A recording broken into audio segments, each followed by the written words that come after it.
Well, I gotta shore some of this fence up. I had it, I propped it up. I made some fence stays here out of red osier dogwood trunks, which they're super strong. They're denser than black locust even. And I had these just real hard to get some post in here right now. And I had these Gallagher plastic post holding it up for a little bit, but they were bending right over and falling over, and the fence is pretty much on the ground. So I got another line over here along the road. I've got to prop up where it's down a little bit down, but there's 3 wires. I just want to, on the inside of an old dilapidated stock fence, I'd like to space them out and strengthen them a little bit so they don't spread apart. So I got the 2-year-olds in here, but I want to open this area up for my those weanlings to come in here. And I need more stuff like that. It's a fiberglass rod. I'm going to strengthen this up. Fence stays are real good. Areas like this where you got a lot of distance in between posts. And, you know, in the short term, you don't want to get in here and put some post in, or you got very hard rocky ground. Like right here, I got to fix that. You can see that willow, I was nailed to that, fell over. And so I'm gonna put some stays in here, just really keep this wire from spreading apart before you put something in here where the yearlings might really challenge it a little bit more. It's a daisy. Gotta fix that. Holy cow, are these kids eating this baleage. And I know a lot of you out there like baleage. And man, it does smell sweet. This isn't even my best stuff here. But they're inhaling it. It's like add water, watch them grow. They're growing. I think she's gonna be a replacement.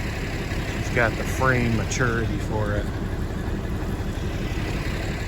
All right, so I'm gonna make some of these stays up. I'm gonna drill holes through them and put these cotter keys through them. So I'm just taking, you go in the swamp to get this red osier dogwood, and for the stays on that good perimeter fence, I grab some of these real big ones, you know. These smaller ones are gonna be used for poly wire. They're a lot shorter. You just cut them the height of the wire you want. Start off with, you know, a 1/4 inch, quarter-inch bit. And it's a strong wood, man. And I just kind of guess where I'd want the wire. And I tell you what, it is miserable out. It's in the high 30s, and with a wind and really damp, high humidity, the wind blowing, it sucks. This is like the worst weather of the year because it's very damp and it just sucks the heat out of you. When we get really cold weather in the winter, we don't get the dampness, the humidity that just sucks it right out of you. This isn't too bad here, but I guess I'd like a little bit more rigidity here, maybe space these wires out more, and that's mainly what a stay is for. So if the animal does want to push against it, and you can see this isn't spread out at all, so I'll put a stay right here, right in that area, and do that. I'll probably put one up there, then I'll work on this fence line here. I'm gonna weave it between the wires like that. That'll stop it from just being lopsided on one side. Stop it from spinning.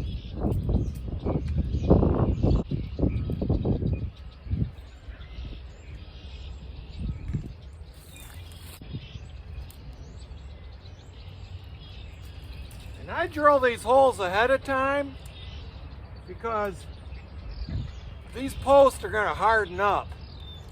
I mean, they'll get hard. I don't know if you ever tried driving a fence staple in a locust post or a nail. Once it's dried and cured, you can't even get them in barely.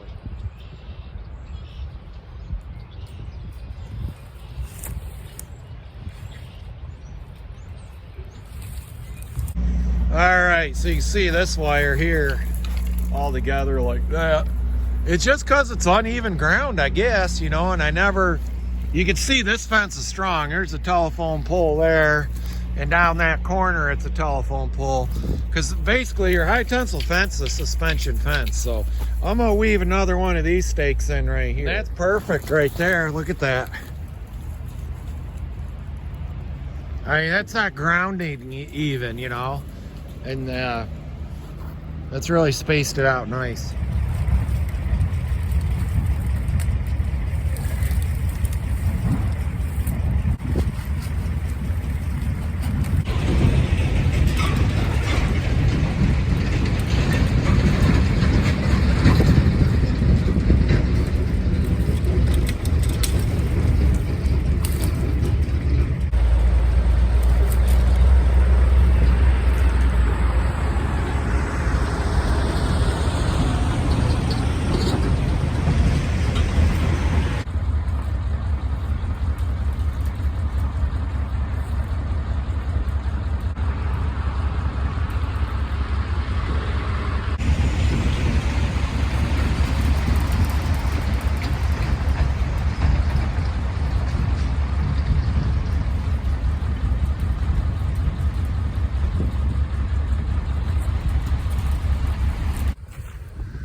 All right, well, and you could say, well, could just put some posts in the ground, you know, and you know, could just put some posts in the ground, I guess, and be done with it that way. But this is just a quick way to, you know, fence stuff up real quick, you know. You will get, you know, when it's wet and stuff, you will get a charge. Well, this wood is green going through the wood. But if you've got a good modern, high capacity, low impedance energizer, you're not gonna have any problems.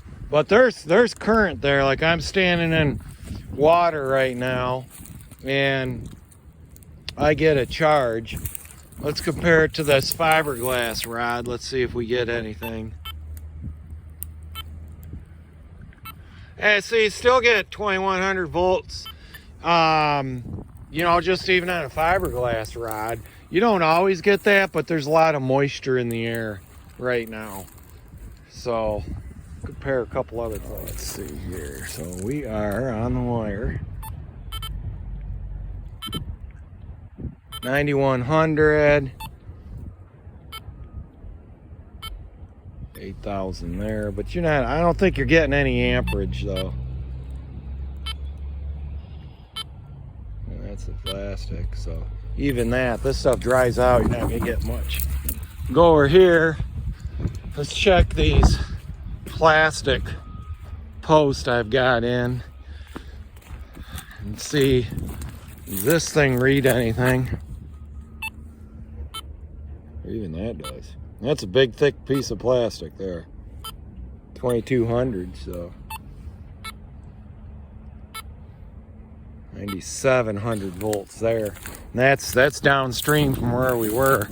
So I'm running the best fence chargers. I'm running Taylor Fencing out of Alabama, the Cyclops chargers. This at this time, the one I got in this farm is a 30 joule.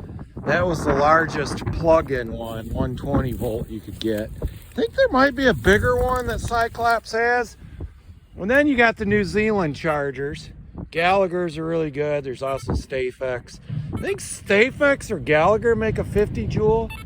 And they're, you know, it's arguable whether they're as good as the American-made chargers. I've got some Gallagher chargers too. but I've been really happy with the Cyclops. So even that insulator, see that porcelain insulator. So you see if this, nothing there.